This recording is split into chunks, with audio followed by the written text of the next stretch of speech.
네, 오늘은 뇌졸중 환자가 요양병원 혹은 재활병원에 계속 입원을 하게 되는 이유에 대해서 이야기해 보겠습니다. 뇌출혈, 뇌경색 이거 두 개를 합쳐서 뇌졸중이라고 이야기하는데요.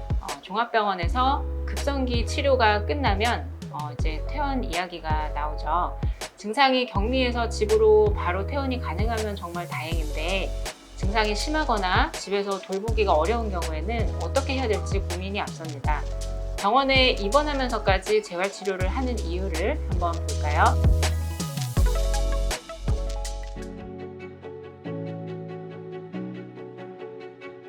대부분 종합병원에서는 뇌과적, 신경과적으로 안정이 되면 바로 재활치료 처방이 나서 침대에서라도 간단하게 치료를 시작하게 됩니다. 심지어 요새는 뇌졸중 후 72시간 내 재활치료를 시작해라 라는 근거들이 있어서 이것이 더 기능 회복에 도움이 된다라고 해서 되도록 빨리 재활치료를 시행을 하고 있습니다.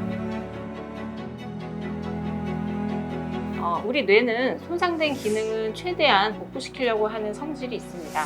뇌졸중으로 뇌세포가 좀 손상이 되더라도 재활치료 등 좀 적절한 자극을 주면 그 기능을 다른 뇌세포에서 대신 해주려고 합니다. 이것을 뇌가소성이라고 이야기하는데요.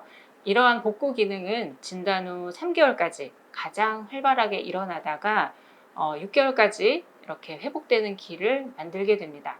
따라서 진단 후 6개월까지는 가능한 한 많은 재활 치료가 효율적으로 또 집중적으로 이루어질 수 있도록 해야 합니다. 6개월이 지나서 재활병원 입원 기간 이후에 일상생활이 가능하다면 당연히 집으로 퇴원을 하시겠지만 그 당시에도 일상생활이 좀 어렵다. 그런 심한 정도의 장애가 있는 환자분들이 많습니다. 이런 경우 요양재활병원에서 요양 및 재활을 이어가는 것도 또 좋은 대안이라 할 수 있습니다. 환자마다 다르겠지만 발병 2년 정도가 지나면 어떤 회복력을 기대하기보다는 증상의 고착화, 즉 더 이상의 호전이 없는 시기가 옵니다. 건강보험공단에서 권고하는 재활치료 횟수도 발병 2년 이상부터는 현저히 줄어들게 됩니다. 재활을 해봤자 호전도 없고 맨날 똑같다 하시면서 많은 환자분들이 지치게 되는 시기이기도 한데요. 이때부터는 그동안 해왔던 재활치료로 얻어진 기술 이런 것들을 일상생활에서 지속적이고 반복적으로 좀 사용해 보려는 노력이 필요합니다. 특히 마비가 심한 경우 마비 부위의 근육이 좀 빠지거나 관절 구축, 강직, 통증이 동반되기 때문에 꾸준한 재활치료를 통해서 관절 가동 범위를 계속 확보를 해야 합니다. 입원을 통해 규칙적인 생활을 하면서 재활치료를 이어나가 건강을 유지하는 게 또 이득인 환자도 있고 반면 집에서 일상 회복 운동을 하면서 치료를 이어가시는 환자분들도 있습니다.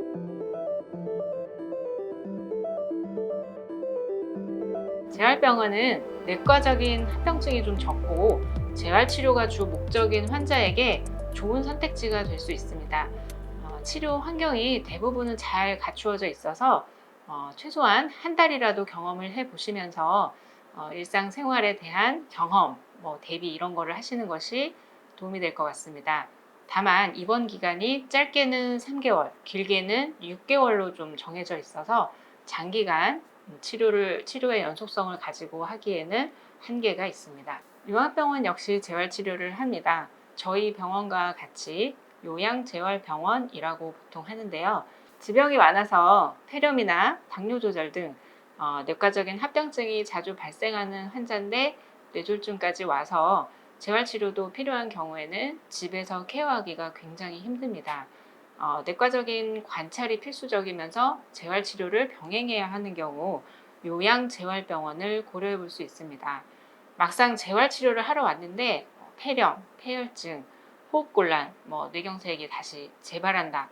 이런 다양한 내과적인 합병증 치료가 더 시급한 분들이 꽤 많습니다.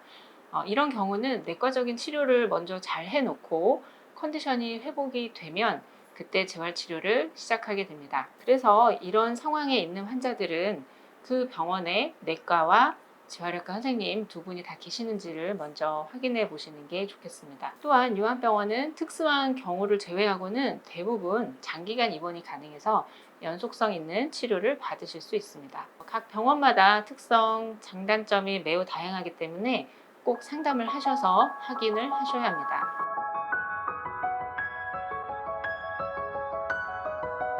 그렇다면 재활치료를 하면 다 좋아질까요? 일단 병의 결과나 결말을 미리 예측하는 것을 예후라고 하는데요. 뇌졸중 환자의 예후로 가장 중요한 조건은 발병 당시의 상태입니다. 예를 들면 처음부터 팔다리를 어느 정도 들고 버틸 수 있는 정도의 마비다 하면 제가 1년간 열심히 해서 좋은 결과를 내봅시다 라고 희망찬 이야기를 많이 해드릴 수 있습니다. 하지만 마비가 심해서 팔다리를 조금도 들 수 없고 손가락, 발가락 조금 꼼지락하는 정도의 아주 중증의 마비 상태다 하면 예후가 좋지 않습니다.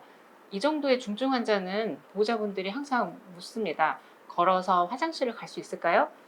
네, 이러한 질문에 대답을 드리기가 참 죄송스럽기는 합니다. 결국 처음 뇌졸중이 왔을 때 심한 증상으로 시작을 하면 회복되는데 한계가 있다. 후유증이 남겠다. 이렇게 대체적으로 예상을 할 수가 있습니다.